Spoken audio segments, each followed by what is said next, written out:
Diggity Daz Dillinger back up in the house again. Y'all heard him say he was going to retire.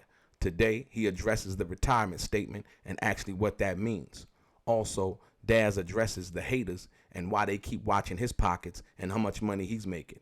And also, Daz talks about the Dogg Pound not having a contract with Death Row. We dive deep today. Let's get into some of this straight game. Yeah. Blackjack. Life is like a game of cards. It's not what you dealt, but how you play it. Yeah. Blackjack. To play each situation correctly. I remember they used to laugh at a brother. So when you say that there's no contract involved with the Dogg Pound as a group, so what did that album or that whole thing formulate under? Was it your original contract that you signed with Death Row?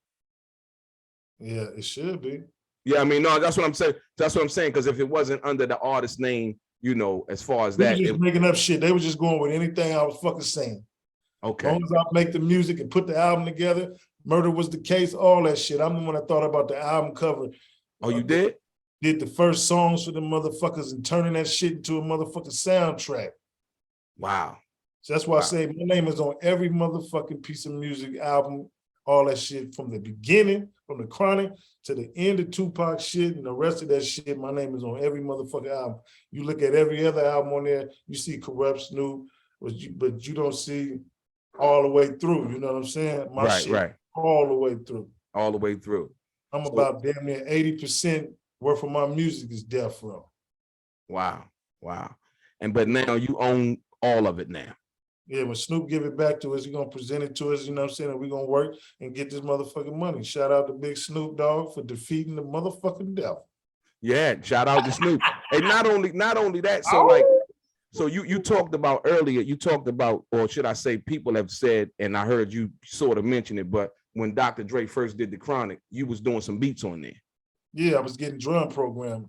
You said you was what?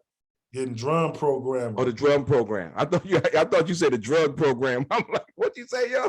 He said, we were smoking, shout out to I Tell Joe. We was smoking good Chronic the whole fucking time. Cause we was at Solar Records.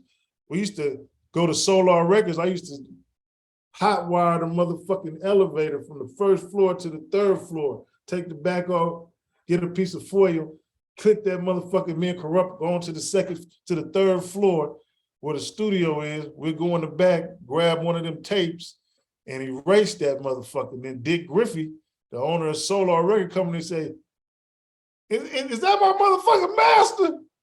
So That's the Whispers. You niggas is taping over the we taped over the Whispers shit. So he can't do no remixes on that, huh?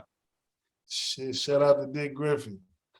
Wow. No, I'm just saying, like, no, that's crazy though. Because them 2-inch reels was expensive back then, right? It was about $275 a reel. Yeah, that's what I'm saying. That's big money back then. For the people not knowing, 2-inch reels is the tapes that they used to record the music on, though. Yeah, when you master your shit, you cut and tape. Okay. Right. And then you had fucked up. Take that shit back. Right. Let me do it again. Not only that, but remember, Daz, you had to splice it with the razor. That's what I say. I fucked up.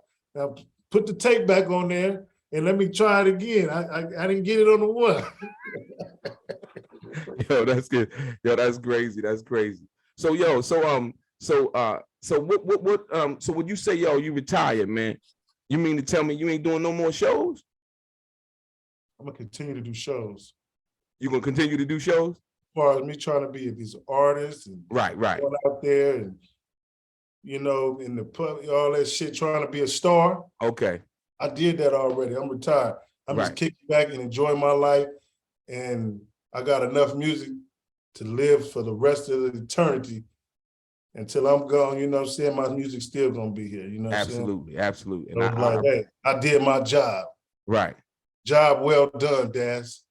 Yes, sir. I salute. Like I said, once again, Daz, I salute. I salute you for that. So no more albums? Yeah, we got this last album that we doing, me and Corrupt, is called The Dogg Pound, Dp'd. You know, motherfuckers getting Dp'd. Right, okay. You know what I'm saying? Discipline. Right. So the name of the album is Dp'd. Okay. Saying I got an album that's coming out in July too with me and Capone from CNN, Noriega Capone. Noriega Capone. Okay. Okay. Yeah, we got an album produced by me and Merck, and you know what I'm saying, it's about 17 songs, you know what I'm saying? I got a lot of music out there, but as far as me trying to be a star and right out here, I'm the best rapper, man, all that other shit, man, I'm retired from all that shit, you know what I'm saying? Motherfuckers getting indicted. It ain't the same no more. Motherfuckers getting indicted. Hey, but you ain't got to do that though, Dad. You never had to do that. That's why I say, but the young crowd and, you know, the motherfuckers are always trying to fit in with the new crowd, you know what I'm saying? Okay, I see what you're saying. That's as old school rappers and shit, you know what I'm saying? But I'm going to take this because I got that old money. Right. I'm going to kick back, relax, and do what I do. Like I said before, when your house is paid for, right, absolutely. You got the motherfucking deed, and you ain't got to cock up that $3,000 or $4,800 a month. Right. After you done went underwater, got bit by a shark, got back up, got to do this shit tomorrow again, but this time with alligators. Okay. Yeah. Yes, sir. Yes, sir. So fuck that shit. I'm retired. I'm just chilling. You know what I'm saying? I'm going to continue to do music as far as regulating my music and making sure you motherfuckers who sample my shit right pay to the big dog. You know what I'm saying? So, you know what I'm saying? And just owning the music and showing people how to do it. You know what I'm saying? And, you know, opening up a sound school. Shout out to 1500. You know what I'm saying? Inspiration, you know what I'm saying? And, you know what I'm saying? And just, I'm all about the youth, man. You know what I'm saying? The youth, that's what's up. That's what's up. And so I want to ask you this. So why do you feel like Reggie Wright, why does he bash you so much, man? I mean, I used to beat that little fat fucker up. He was fat once. I used to torture that motherfucker. I used to torture. I don't really like me that much. I was just getting his ass all the time. Right. So, and recently, the other day, he spoke on you. He said something in regards to how much money you was making and how much money Snoop was paying you. Why you feel like he likes to watch your pockets that much is because you became successful even after all of the stuff you went through, and looking at you now and seeing where you are and all that you've overcome. You feel like, you think he's jealous? Is he jealous or what? You're always jealous. He's not in a position to say anything. Snoop pay us real well. You see where I'm at. Right, you know right. What I'm saying? We've been doing this shit for the last, 30 years? You know what I'm saying? Yes, sir. And, you know what I'm saying, and producing and all that shit, you know what I'm saying? So, hey, don't worry about what we doing. We on death row, nigga. Do you? Yeah. They own death row now. It's like, yo. And like I said, man, once again, I want to take my hat off to you for all of the work that you put in, man. And may you have continued success in everything that you're doing, brother. But I want to ask you another thing, because recently, came out? Puffy came out and did an interview, and he said that he felt like Jay-Z took over for where Pac and Biggie left off. What you think about that comment? I mean, shit, business-wise and being the #1 rapper, right? He did that. You know what I'm saying? It's right, absolutely. You know what I'm saying? Shout out to Hov. You know what I'm saying? I'm cool with everybody. You know what I'm saying? Absolutely, yeah. You know, it's all about the position that you take in. He took that position. This is chess, not checkers. Not checkers, absolutely. Yeah, I got another question too for all the fans out there. You know, I get a lot of questions about the Inspector Deck verse. Okay. All eyes on me, got my mind made up. So now what about that? The Inspector Deck verse on Got My Mind Made Up. That's I think, to be perfectly honest with you, that's the hottest beat on the album. Yeah, I mean, first Rage was on that song. Right. He did that song in my basement. Okay. So, back in the days, I was recording on 8X.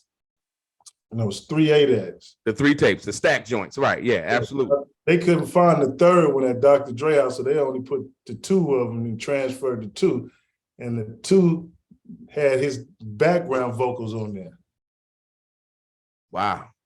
You know what I'm saying? So his background vocals is still on the record. On tape 1 and tape 2. On tape 2. His lead vocal was on tape 3, but the motherfuckers couldn't find it. Wow. You know what I'm saying? And so you when did Pac put his verse on there? I had transferred that at Dr. Dre's house. So Dr. Dre heard it and let Pac hear it, and then Pac, they just took it from there. I came back, and niggas have verses and mixed the shit and everything. I'm like, damn, that's my shit. Right. Wow. You know what I'm saying? So what about you know Jay Flex, right? Yeah, I know Jay Flex. So Flex was over there really pinning it out there like that for Dre? Yeah, he was pinning it out for that nigga, yeah. Yeah. That's like I said, that was some monumental times, man. It's like when you sit back and you think about those records, man. It's like, so who have you ghostwritten for? Have you ghostwritten for anybody in the game? Shit, I'm, a lot of niggas, just everybody who needed it. And, you know what I'm saying? I had a verse, you know what I'm saying? Just thinking of hooks, and I sit there with you, and I come up with a melody and a hook, and then we just put some words to that shit. You know what I'm saying? Words to it. Okay. I like to get, like I said before, I like to make everybody get some money around that motherfucker. Right. That's just like the song, that new song. Like I said, once again, the new song, Won't Be Won't. You ain't scared to let nobody else come in if they got something hot. Like you said, the dude A1, right? Day One, yeah. Yeah. So he did that beat. Yeah, he did that beat. And so you like that. I just added that, that little part that I like, you know what I'm saying? Right. Music-wise, but as far as penning that shit, me and Corrupt went in my studio and knocked that motherfucker down, you know what I'm saying? Yeah, that's that old dog. That's that thing. It kind of brings you back to, like, when you listen to that, it kind of brings you back to that authenticity. Like you said, a lot of the new school guys like the old school, but like what I feel like right now out there, it ain't really much being said.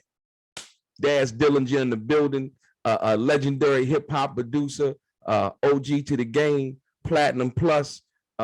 Yeah, you know who he is. Your boy DELRAY, straight game. My man. You a fool, Dad. All right, for sure, Dad. All right, my man. Hey, look, one love, man. All right, holla back. Great.